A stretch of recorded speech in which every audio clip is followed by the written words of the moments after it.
देखो मैं आपका भाई खाजा भाई सोशल वर्क में मतलब अभी रामपल्ली के अंदर कुछ आईडी कार्ड बना रहे हैं बोल के हमको मालूम हुआ है कि 2 दिन से ये चल रहा है कि आईडी कार्ड आ रहे हैं डिपार्टमेंट के लोग बैठे हुए हैं ये टाइप के लिए आईडी कार्ड बना रहे हैं पब्लिक को इसके अंदर क्या फायदा होने वाला है आगे फ्यूचर में। अब ऑफिसर से बात करें।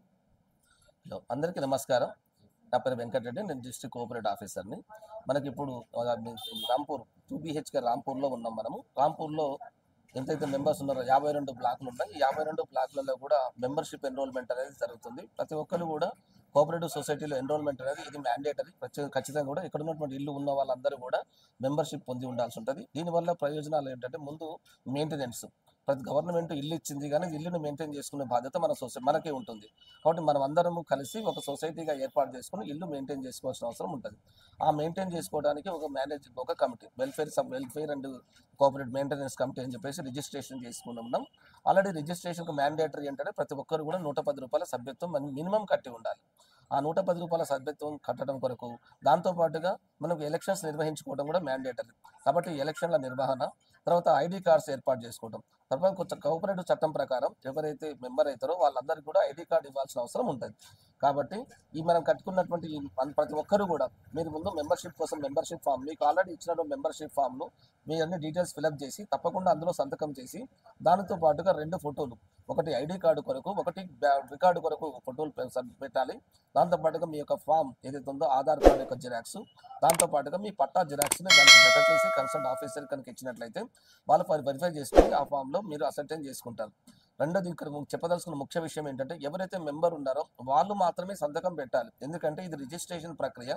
రిజిస్ట్రేషన్ ఒకటేసారి జరుగుతుంది. जिंदगी में एक साल, जिंदगी के बाद में भी 21 साल रहता और फिर साल रजिस्ट्रेशन और इसका रजिस्ट्रेशन को रिन्यूअल भी नहीं होता. इसके वास्ते आप लोगों ने जो रजिस्ट्री करने के बाद इसके ओरिजिनल का सिग्नेचर होना पड़ता.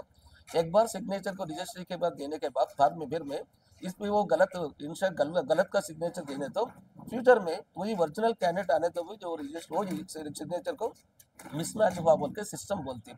इसके वास्ते आपको जो ओरिजिनल सिग्नेचर करने का जरूरत है वो सिग्नेचर कर लो.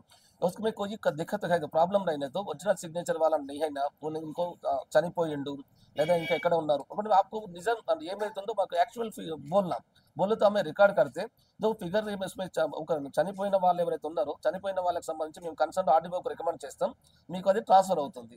అది ప్రక్రియ ఈజీ అవుతుంది. అదర్వైజ్ మీరు కనుక ఇక్కడ సిగ్నేచర్ చేసినట్లయితే ఇంకా చనిపోయిందనే క్వశ్చన్కు రాదు.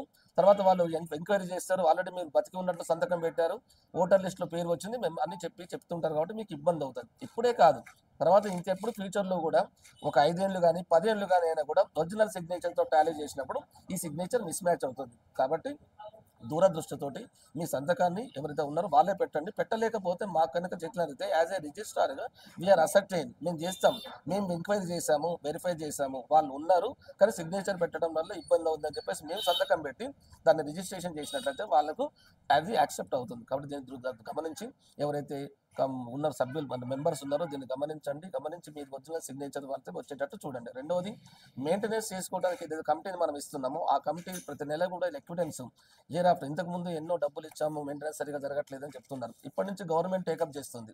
ఎప్పుడైతే మీకు ఎన్రోల్ చేస్తున్నామో దీని తర్వాత మేము ఎలక్షన్ కండక్ట్ చేస్తాము, ఆ స్టాట్యూటరీ కమిటీ చేస్తాం. అప్పటి నుంచి డిపార్ట్మెంట్ కంట్రోల్లోకి వస్తుంది. ఎవరైతే కమిటీలో ఇప్పుడు ఎన్నికైతారో ఎన్నికైన వాళ్ళకు ప్రతి నెల కూడా మా డిపార్ట్మెంట్ ఆఫీసర్ వచ్చి వాళ్ళకి ఆడిట్ చేస్తారు. తర్వాత మీరు కనుక ఈ నెల ఎంత వరకు వసూలు చేశారు, ఎంత ఖర్చు అయింది అనే విషయాలన్నీ లెక్కలు తీస్తాం. ఇక్కడ నుంచి మీరు రాంపూర్ సంబంధించి ఏదైనా బ్లాకులో కనుక మా దగ్గర మేము ఇన్ని డబ్బులు ఇచ్చాం, మా ఖర్చు ఏమైందని చెప్పి మీరు ఇన్ఛార్జ్తో గొడవడాల్సిన అవసరం లేదు. ప్రతి నెల కూడా కలెక్టర్ ఆఫీస్కి వచ్చి బాగా చెప్తారు, రాంపూర్లో ఫలానా బ్లాకులో మాకు ఎంత వచ్చింది, ఎంత పోయింది చెప్పు సార్ అంటే మేము చెప్తాం. ఈ పాబంద్ చేయడం కొరకు ఈ యాక్టివిటీ చేస్తున్నాం. కాబట్టి దీన్ని మీరు అందరూ సహకరించి ఎన్రోల్మెంట్తో పాటుగా మేము త్వరలోనే ఎలక్షన్స్ నోటిఫై చేస్తాం. అందులో మీరు ఎన్నుకున్న కమిటీ సభ్యులను ఎన్నుకున్నట్లయితే ఆ ఎన్నుకున్న కమిటీ సభ్యులకు మేమన్నీ కూడా ఈ ఎక్విడెన్స్, మీ అందరికీ కూడా బ్యాంక్ అకౌంట్ ఓపెన్ చేసినటువంటి ఎక్విడెన్స్, తర్వాత ఇప్పటివరకు ఎక్స్పెండిచర్ ఎంతైతే ఎలక్షన్ సంబంధించిన ఇవన్నీ ఎక్విడెన్స్, ఇవి దీంతో పాటుగా గత కమిటీ వాళ్ళు ఇంతవరకు ఉన్నటువంటి వాళ్ళు కూడా ఇప్పటివరకు ఎంత వసూలు చేశారు, దేనికి ఖర్చు పెట్టారు, ఇవన్నీ కూడా అకౌంట్స్ అన్ని కూడా తీసి కొత్తగా ఎన్నికైన మేనేజింగ్ కమిటీకి అప్పచెప్తాం. దీనికి సంబంధించి ఈ రోజు ఎన్రోల్మెంట్ ప్రక్రియలో అందరూ పాల్గొనండి. దాని తర్వాత నెక్స్ట్ మీకు ఇది ప్రక్రియ అయిపోగానే కలెక్టర్ గారి ఆదేశాల ప్రకారం నెక్స్ట్ ఎలక్షన్ డేట్ కూడా మేము డిక్లేర్ చేస్తాం. ప్రస్తుతానికి టెంటేటివ్ డేట్ని మేము ఫిక్స్ చేసుకున్నాం.